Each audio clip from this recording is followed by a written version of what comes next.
اللهم صل وسلم على نبينا محمد. أهلا بيكم في الحكاية. بعد عيد الأضحى المبارك، في 3 أيام مميزة جدا اسمهم أيام التشريق. أيام مليانة بالفرح والأكل والشرب، وكمان فيها ذكر كتير لله. في الأيام دي بنحتفل بنعم ربنا وبنشكره على عطاياه. تعالوا وأنا أحكي لكم الحكاية. أيام التشريق هي الأيام الثلاثة التي بعد يوم العيد الكبير، يعني يوم 11 و12 و13 من شهر ذي الحجة. وربنا ذكرها في القرآن وقال: واذكروا الله في أيام معدودات.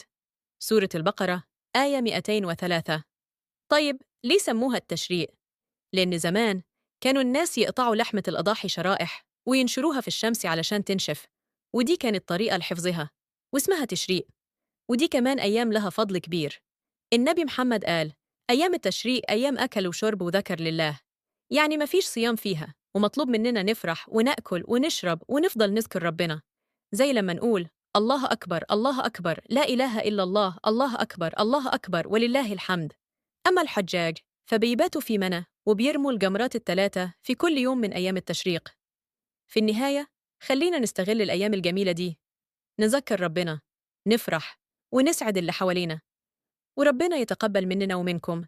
والسلام عليكم ورحمة الله وبركاته. لو عجبكم الفيديو، ما تنسوش تدعمونا بلايك وتشتركوا في القناة وتفعلوا الجرس علشان يوصلكم كل جديد.